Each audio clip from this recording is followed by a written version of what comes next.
Bonjour tout le monde et bienvenue à ce nouvel épisode du Self Show dédié à Occupation Double Afrique du Sud. J'espère que vous allez bien. Avant de commencer, comme toujours, si vous voulez vous abonner à la chaîne, activer les notifications, m'ajouter sur Twitch, sur Facebook ou laisser vos commentaires, tout se trouve en dessous de la vidéo. N'oubliez pas non plus de laisser vos commentaires sur les vidéos les plus récentes, comme ça je suis capable d'en faire un meilleur suivi et de vous répondre le plus rapidement possible. Donc, cette semaine, il s'est passé beaucoup de choses, certaines choses en ondes, certaines choses hors ondes. Donc, on va en parler un petit peu plus tard de ça. Mais on va commencer par le commencement, c'est-à-dire l'élimination de deux joueurs, Dragos et Jennifer. Dragos, ça a été dimanche, Jennifer, mardi. Malgré que les éliminations sont interreliées par rapport à ce qui est arrivé, surtout avec Jennifer, qui a raconté qu'elle avait eu une aventure avec Dragos l'été passé, qui est quand même un peu étrange dans cette situation-là, dans le sens que, pas étrange que ça se soit produit, mais étrange qu'elle ait sorti ça, qu'elle ait eu le sentiment de devoir le sortir. En mon sens, ça n'avait aucun impact. Je veux dire, ça reste quand même que de la façon qu'elle parlait, c'était quasiment un one night.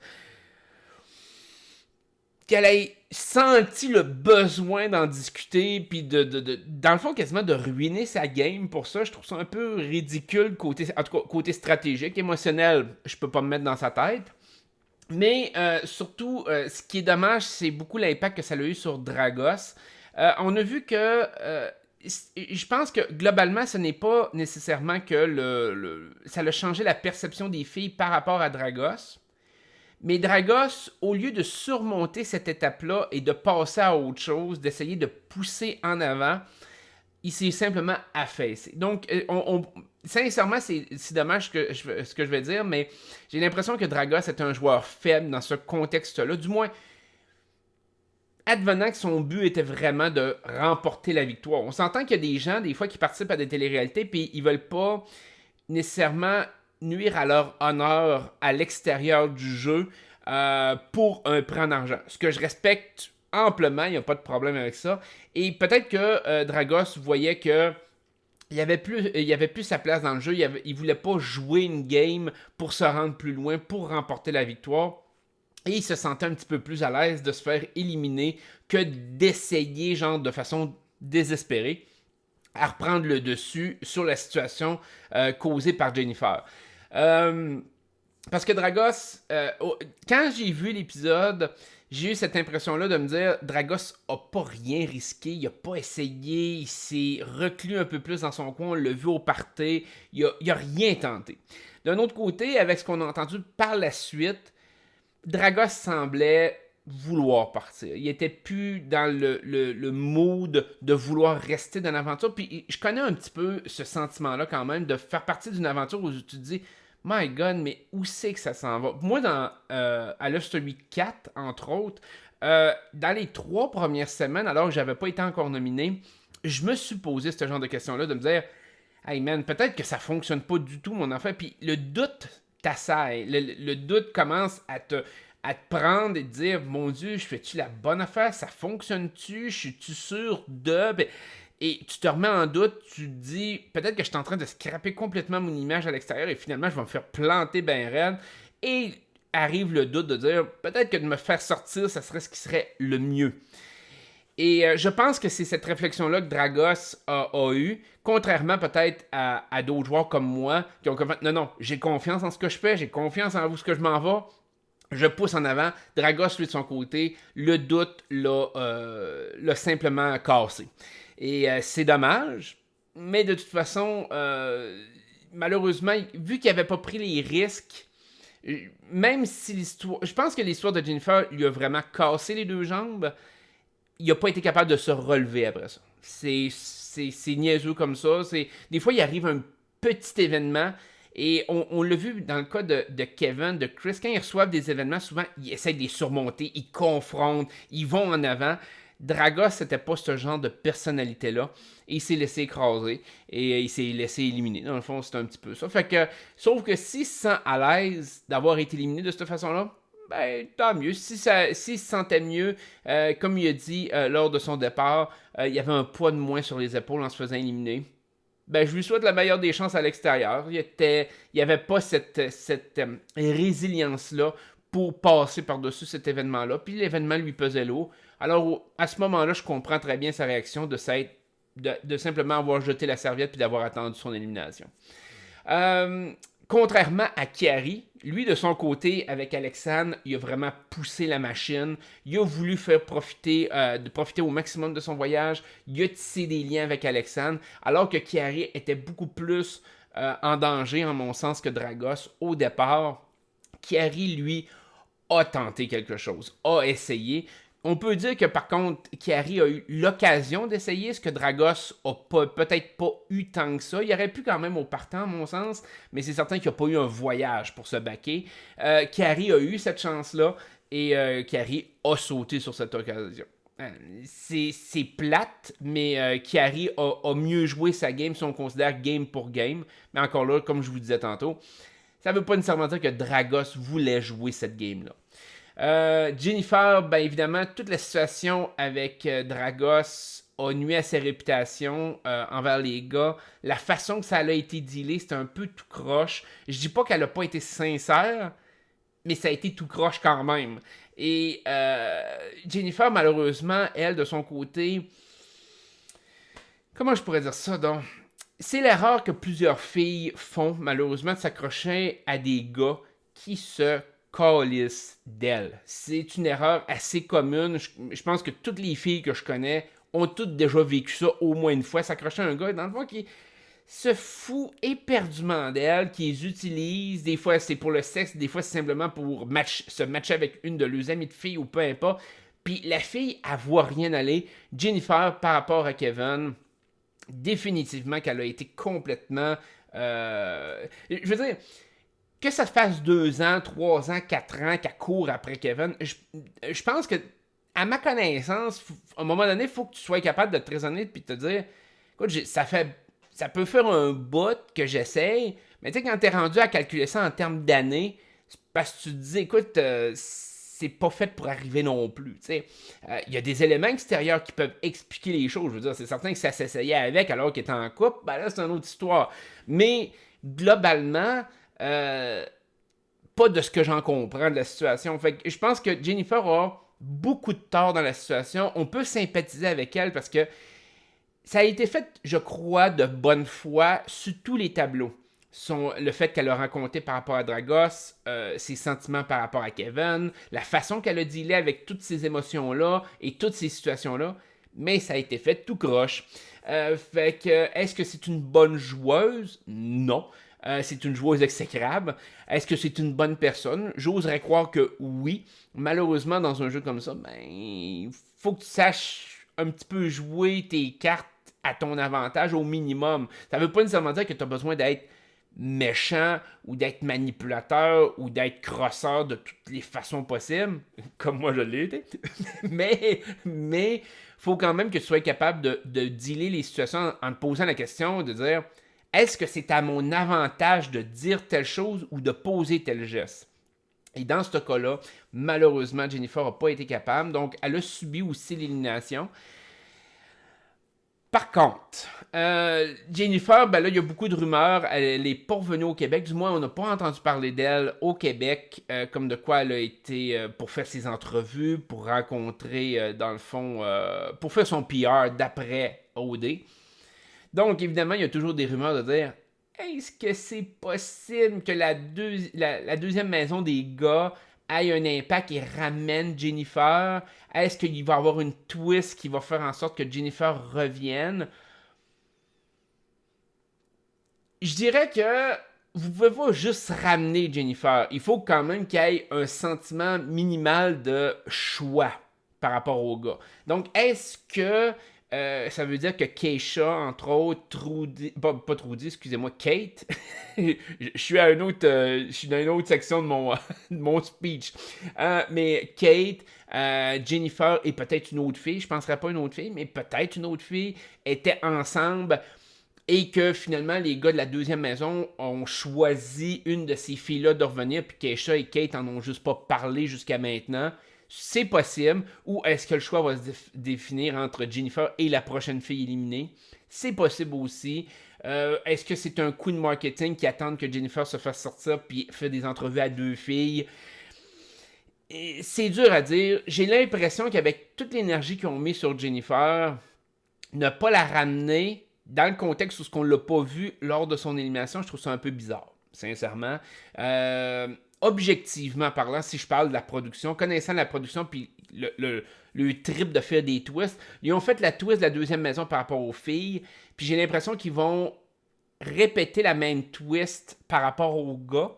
Donc, nécessairement, ils vont peut-être laisser le choix aux gars de ramener une des filles qui a été éliminée. En mon sens, ça ferait du sens.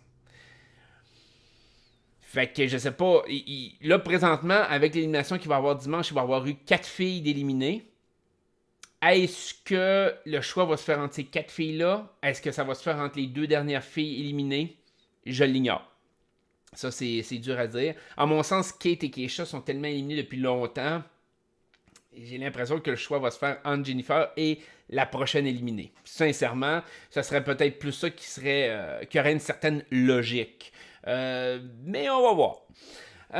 Ensuite de ça, évidemment, là, le gros morceau, c'est dans le fond, en dehors de l'émission, où ce que Jay du Temple a parlé qu'il y avait une taupe dans le jeu d'Occupation Double. Donc ça va être quelque chose qui va être discuté dans les prochains jours, normalement. J'ai vu beaucoup de spéculations, sincèrement, sur Internet. C'est trop dit, c'est une telle, c'est un autre. Et si la twist de la taupe est exactement ce qu'on pense, c'est-à-dire une twist où ce que la production a implanté un joueur qui fait ce que la production lui dit pour créer des twists, pour créer des situations, pour créer de la merde, pour faire des choses en dehors en ayant de l'information sous la main, parce que c'est comme ça qu'on le comprend présentement, là, de ce qui a été expliqué en dehors de l'émission. J'ai vu plusieurs rumeurs, comme je dis, il y avait Trudy, entre autres, qui est ressorti beaucoup. Beaucoup de gens ont parlé de Kevin, beaucoup de gens ont parlé de Carl. Moi, à mon sens, le seul choix logique, si j'analyse vraiment les premières semaines d'Occupation Double, c'est Camille. C'est le seul et unique choix. Et sincèrement, je serais vraiment heureux que ce soit Camille. Si c'est quelqu'un d'autre, je vais être déçu. Parce que, en mon sens, les autres joueurs feront aucun sens logiquement par rapport à ce qu'on a vu. Puis je veux expliquer mon point.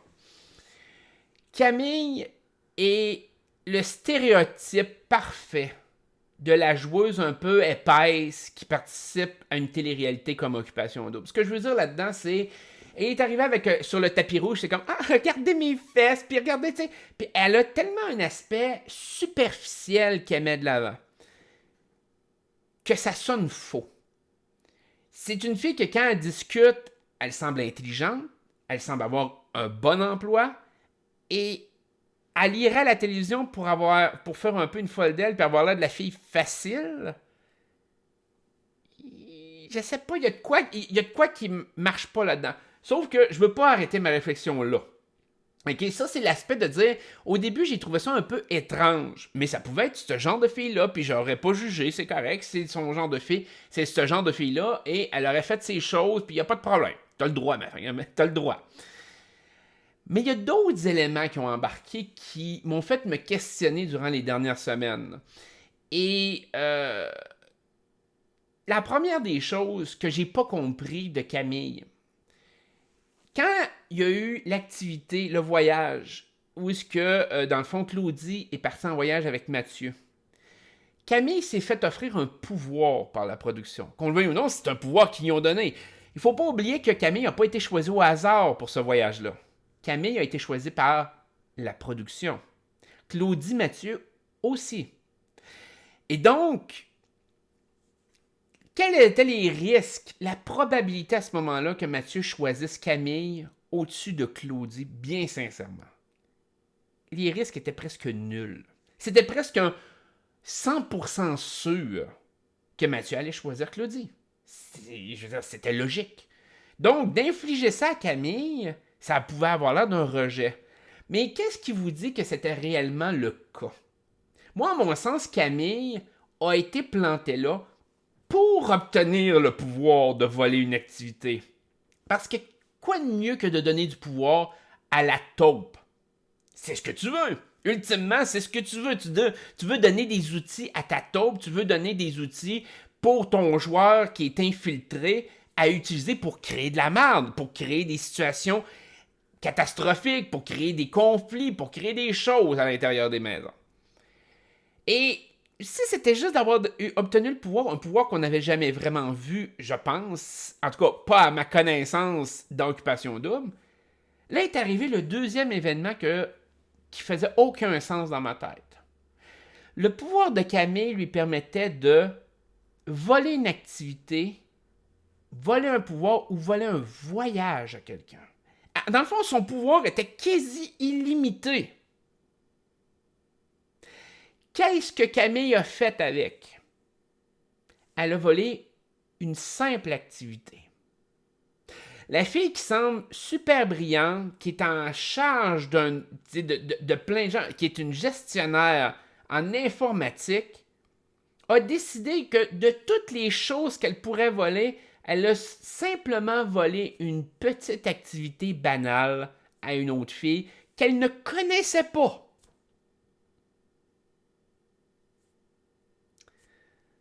Ça vous sonne pas une cloche que c'était encore la production? Moi, personnellement, c'est comme si, mettons, on va de l'avant avec l'élément de la taupe. Il n'y a aucune fille en son âme et conscience qui aurait volé une simple activité quand elle pouvait voler un voyage. Sincèrement, là. Pensez-y. Il n'y a personne qui aurait volé une simple activité. La personne aurait dit, écoute, je garde mon pouvoir, puis la semaine prochaine, je pars en voyage. Je vais piquer le voyage à quelqu'un. Surtout si en plus la personne t'intéresse par rapport au voyage.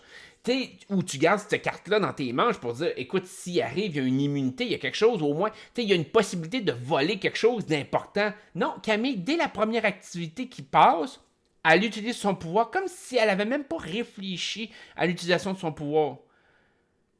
Mais quelque part, c'est parce que ça fait pas de sens. C'est pas comme si non plus elle avait eu un favori là, pur et dur, puis elle avait été un peu comme Claudie par rapport à Mathieu, elle avait été super insécure, puis disait, mon Dieu, je peux pas voir Mathieu partir avec une autre fille, je vais voler la place de l'autre fille. Non, non, non, non. Camille était très ouverte sur tous les gars qu'elle pouvait fréquenter, qu'elle pouvait voir. C'était très open bar. Mais là, elle sentait le besoin d'utiliser un pouvoir sur une simple activité pour connaître des gars. Non, ça marche pas. Puis pour moi, c'est ça que ça démontre que fort probablement, là, c'est la production qui a donné le pouvoir puis qui a dit, écoute, dès la première activité, utilise-les. Clenche quelqu'un, ça va faire de la marde de l'autre côté. Ça va nous donner un show. Moi, à mon sens, c'est aussi simple que ça.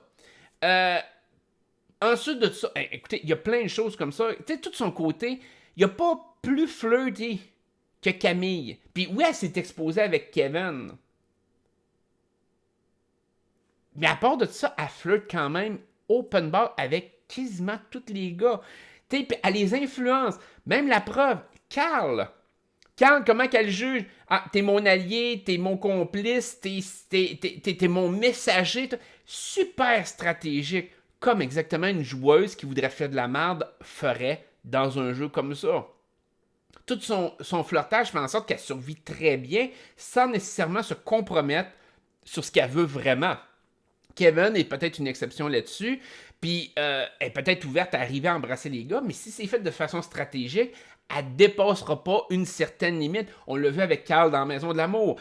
Elle a grimpé dessus tout, mais non, pas plus que ça. Tu sais, elle fixe des limites qui ressemblent à des limites, surtout pour une fille qui a l'air super open, qui s'est montrée fesses, que, tu sais, elle se met des limites que même les autres filles se mettent pas, même des filles qui ont l'air plus sérieuses ou plus, comment je pourrais dire ça, donc, qui ont l'air à vouloir faire attention à leur image qu'ils projettent à la télé. Camille a l'air encore plus réservée. Par contre, elle donne des confessionnals super intenses, elle dit des trucs, elle envoie chier, elle est partout, Camille. Exactement comme une joueuse qui serait plantée là par la production. Je veux dire, sincèrement, souvent, j'ai pas l'impression que c'est vraiment émotionnel quand elle amène des choses à chaque fois qu'elle parle à la caméra. Seule à la caméra, on dirait que c'est comme réfléchi, puis elle fait comme sa bitch, puis elle en est consciente. Fait que de ce côté-là, je pense que oui. Et la chose qui m'a comme convaincu, et peut-être que je suis dans le tort, peut-être que je suis complètement dans le champ par rapport à Camille. Et là, il faut que je vous explique de quoi avant de vous dire exactement ce qui s'est dit dans le confessionnal. Je veux vous expliquer, parce qu'ils l'ont expliqué un peu à Occupation Double, mais moi, je vais vous le réexpliquer. Quand des joueurs vont au confessionnal, donc moi c'était le confessionnal, les autres je ne sais pas comment ils appellent ça exactement, mais quand ils vont parler seuls à la caméra, dans l'intimité, puis ils se confient à la caméra. Comment que ça fonctionne, c'est que vous avez toujours, nous dans Love Story, c'était le maître qui nous parlait ou un membre de la production, c'est un peu la même chose avec eux autres, c'est juste que nous autres on les voyait pas, Occupation Double ils les voient. Mais ce qui se passe, c'est que le membre de la production pose une question, et le joueur doit répondre à la question en incluant les éléments de la question, comme s'il n'y a personne qui aurait posé la question. Donc, exemple, le membre de la production va dire « Comment s'est passée ta soirée avec Claudie? » La personne va répondre « Ah, ma soirée avec Claudie s'est super bien passée. » Tu reprends les éléments de la question, puis tu les intègres dans ta phrase. Tu peux pas arriver et dire simplement « Ah, ça s'est super bien passé. » Non, c'est hors contexte, on ne sait pas de quoi tu parles. Ils vont dire, non, reprends ta phrase, il faut que tu inclues ta question. Tu peux arriver et dire, comment ma soirée avec Claudie s'est passée? Ah, c'est super bien passé. OK, là, ça fonctionne encore. Il faut que tu interagisses comme si la personne ne t'avait pas posé de question, que la réflexion venait de toi. C'est comme ça que le confessionnal fonctionne. C'est comme ça que la production donne un show comme ça, puis que les joueurs parlent à la caméra. Donc, gardez ça en tête, OK? Et là, Carl a dit une phrase super importante en mon sens par rapport au côté taupe. Dans l'émission de dimanche passé, Carl a dit, et je cite, « Je dirais pas qu'on est des taupes en parlant de lui et Camille. Je dirais plus qu'on est des messagers. » Pourquoi Carl a sorti le terme taupe dans sa phrase? Ça veut dire que la production a posé la question « Est-ce que toi et Camille, vous vous considérez comme des taupes? » C'est la production qui a posé cette question-là. Pour que lui réponde de cette façon-là, je ne dirais pas qu'on est des taupes, c'est que la question était « Considères-tu que toi et Camille êtes des taupes? » C'est certain que c'était ça, le framing de la question de la production.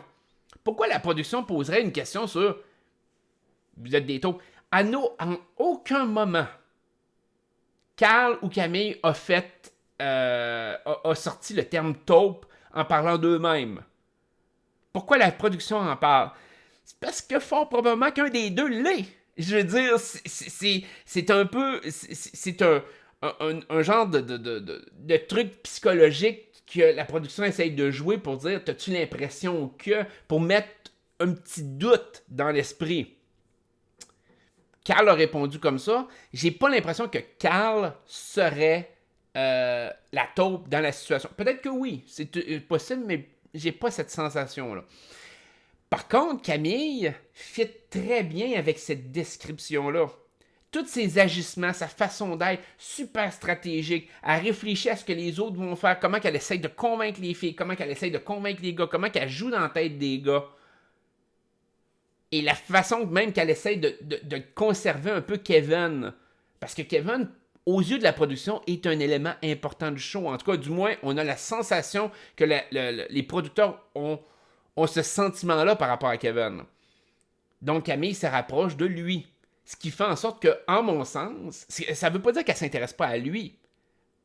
Mais en mon sens, il y a beaucoup d'éléments qui sont dictés par la production à Camille. Moi, à mon sens, logiquement, puis j'ai dit à mon sens très souvent, mais logiquement, Camille est le choix idéal. Ce qui ferait en sorte aussi que ça corrigerait le tir par rapport à toute la perception que certaines personnes peuvent avoir, parce que veut pas est vue de façon très superficielle, comme un peu justement la fille facile, tout. Mais si c'est la taupe, c'est dans son rôle. C'est un rôle qu'elle endosse pour jouer une game. Je ne sais pas si elle a un avantage à faire ça. Dans le sens de dire, est-ce qu'elle gagne des points, elle gagne-tu de l'argent supplémentaire, elle a-tu des prix de plus en étant la taupe et en faisant des choses pour la production? Je le sais pas. Mais Camille est un choix idéal. Et un autre exemple, de ce qui est comme un peu étrange, quand il y a eu le party et que les gars ont frenché allant-venant avec la première maison, quand Camille est arrivée avec Kevin, la première chose qu'elle a dit, c'est bon, c'est qui a frenché c'est qui a frenché à soir, c'est qui a frenché avec la première maison. Elle savait. Puis je dis pas que ça pouvait pas être comme logique. T'sais, ça pouvait pas être quelque chose qui tu te dis, ben, il y a dû avoir des gars qui ont frenché avec la première maison. Mais elle est arrivée comme si c'était un fait que quelqu'un y avait dit. Et qu'est-ce que la production dit présentement par rapport à la taupe? La production dit absolument tout à la taupe. Elle est arrivée là comme si de rien n'était. Puis bon, ben, c'est qui a frenché? Puis elle n'a pas été tant affectée non plus que Kevin ait embrassé Jennifer. Elle l'a embrassé pareil après.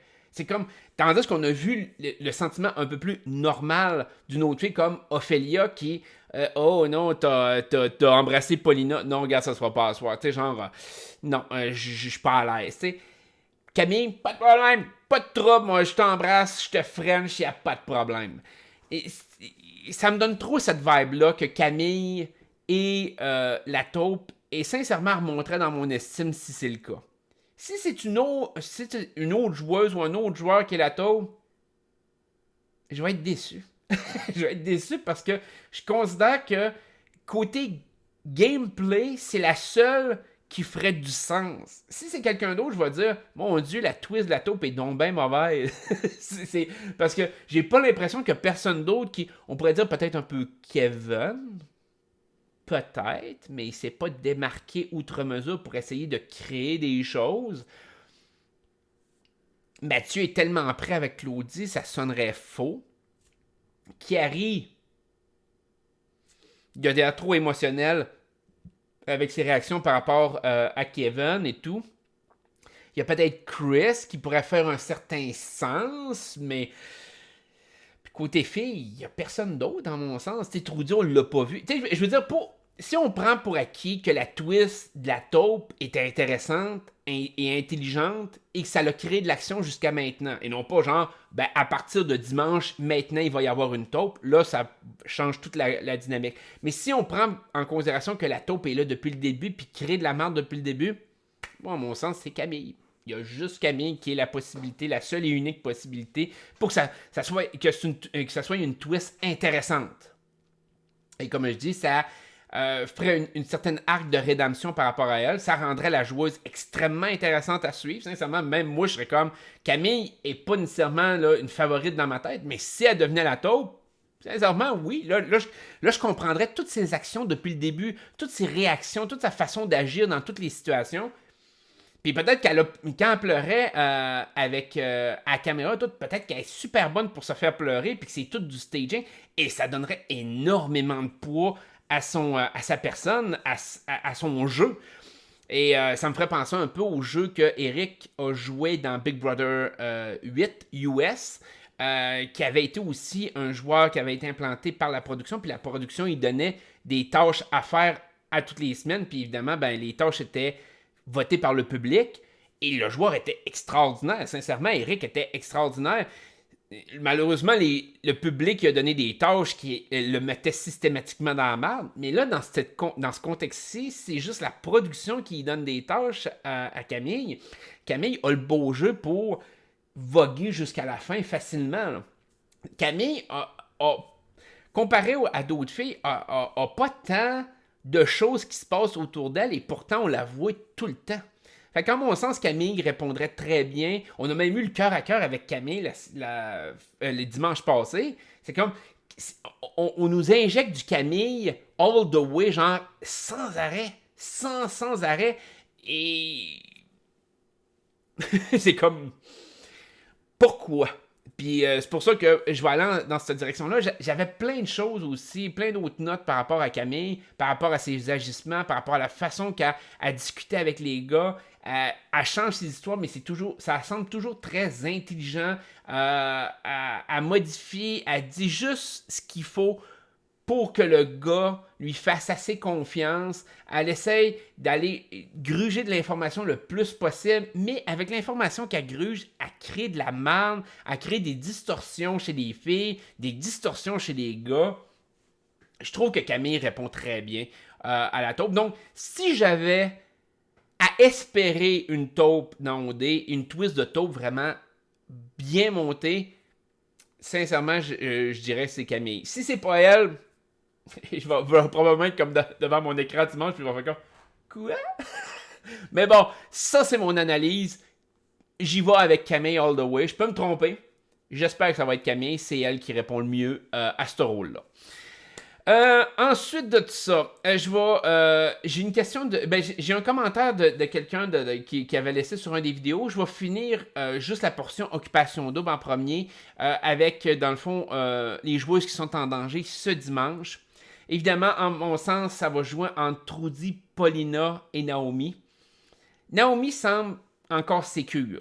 Je pense que Chris va la protéger beaucoup plus que Trudy, Paulina. Trudy, Paulina risquent d'être très désavantagé. Cal risque de peut-être vouloir voir Paulina se faire éliminer s'il voit que ça joue contre lui. Les autres joueurs risquent de vouloir voir Paulina se faire éliminer aussi. Dans le contexte actuel, j'ai l'impression que Paulina pourrait être éliminée au-dessus de Trudy, mais c'est clair que c'est Trudy Paulina qui sont à risque ce dimanche. Évidemment, l'annonce de dire il y a des nouveaux gars qui vont rentrer dans l'aventure peut changer la donne. Aussi, il faut prendre en considération que Cal, son voyage avec Ophélia, va peut-être aussi jouer dans balance. Par exemple, les filles semblent tellement décrire Ophélia comme une fille exécrable, ou presque. Est-ce que Cal va revenir complètement turn off de son voyage et dire non, finalement, j'y vais all-in avec Paulina? Peut-être. Peut-être. Ça sera un peu stupide de sa part, mais peut-être. Mais j'ai plus l'impression que Paulina est un vote facile à ce stade-ci qui a moins de risques. Les gens considèrent Trudy comme une joueuse très passive. Fait que les joueurs risquent de dire ben Trudy, même s'il y a des nouveaux gars, elle risque de pas prendre plus de nouveaux gars parce qu'elle l'a pas. T'sais, ils considèrent que Trudy a pas ce qu'il faut. Ben, en tout cas, c'est la perception qu'on en a. Ils considèrent que Trudy, c'est une bonne amie. Qu'elle a cette mentalité-là, cette aura de bonne amie et non pas de blonde nécessairement. Tandis que Paulina peut séduire un autre gars et ça peut les mettre en danger eux autres. Fait que si on y va un brin stratégique, dans la situation, en éliminant Paulina, t'élimines un deuxième vote qui pourrait peut-être conserver Cal dans le jeu. Et t'élimines aussi la possibilité que Paulina a beaucoup plus de chances de se trouver un gars de l'autre dans la troisième maison, maintenant qu'il va être une maison de gars. Donc, logiquement, j'irai avec une élimination de Paulina ce dimanche.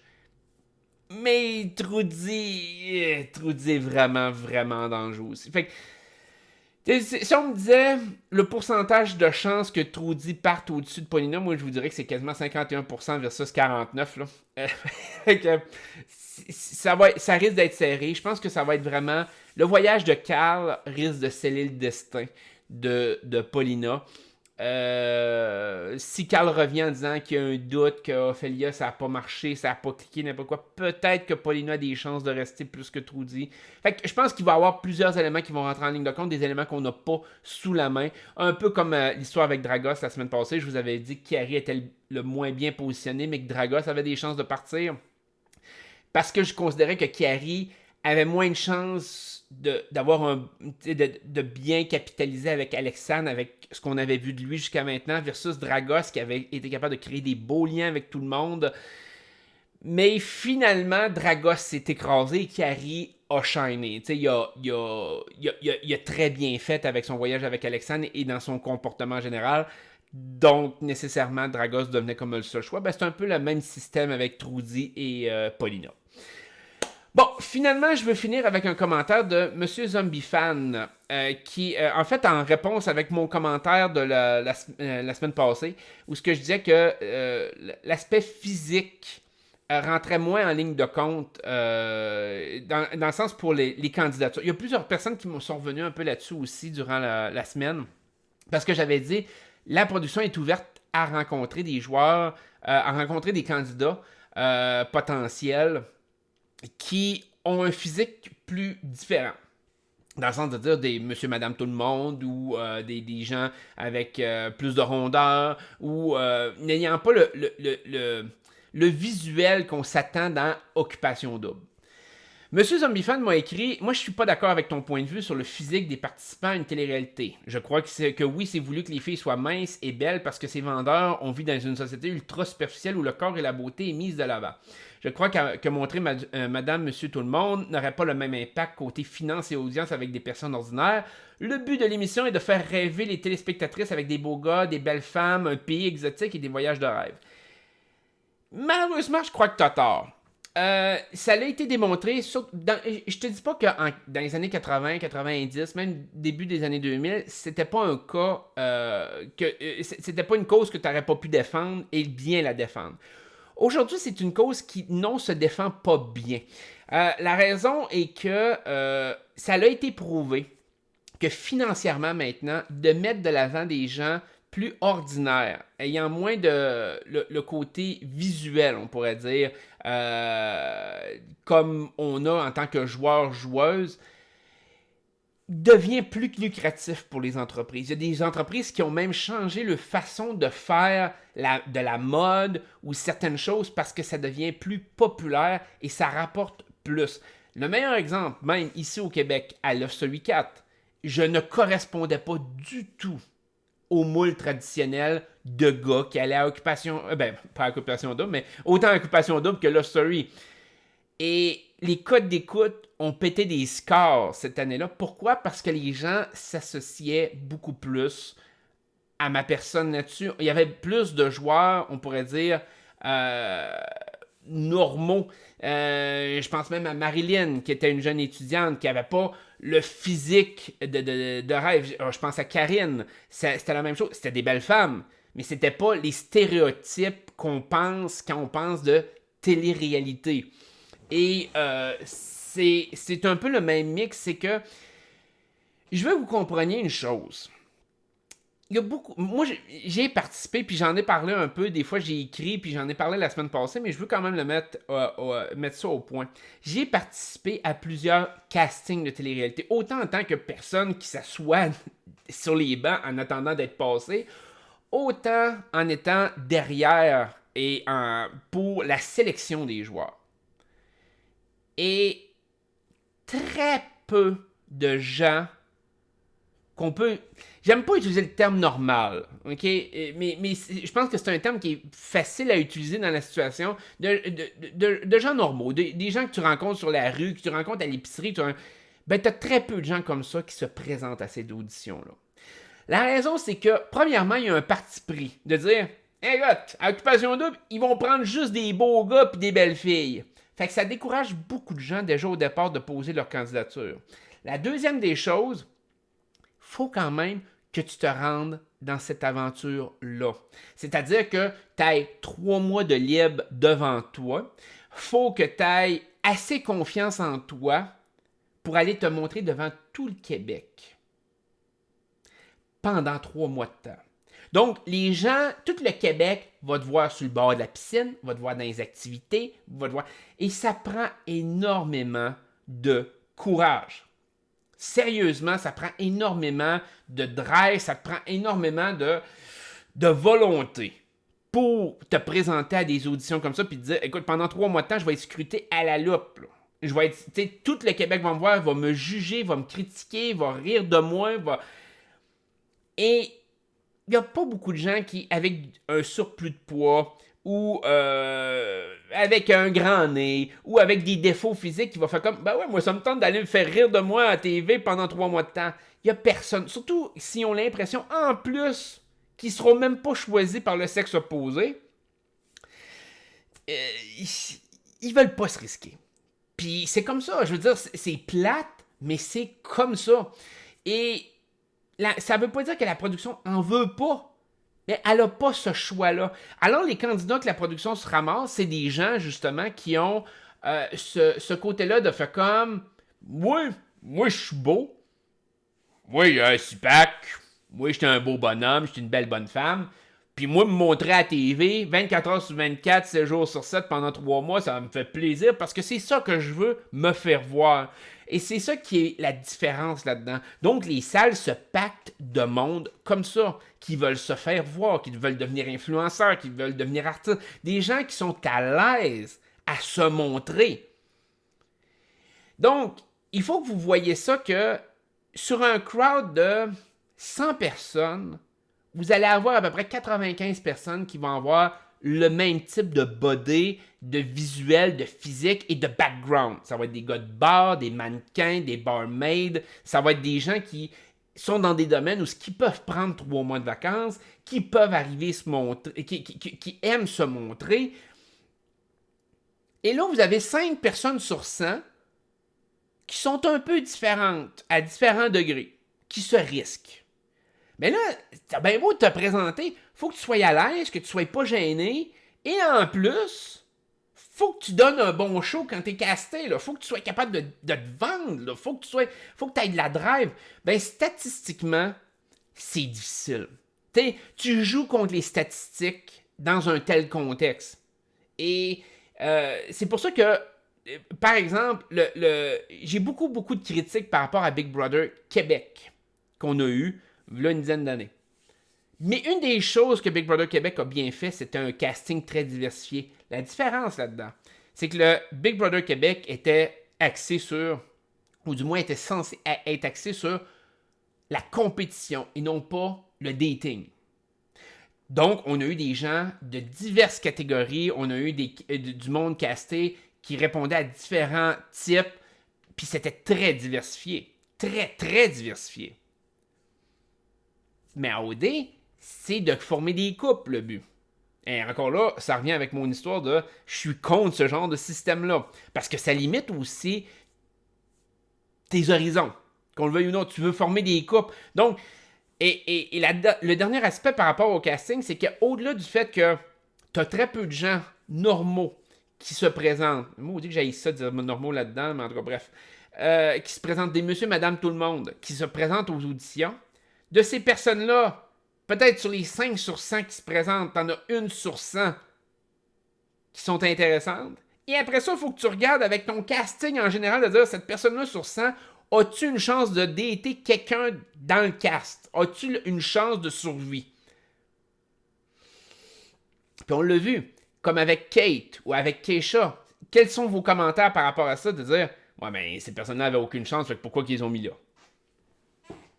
Et là, vous allez comprendre le cheminement de la maison de production qui a une tâche quasi insurmontable à essayer de créer quelque chose par rapport à ça.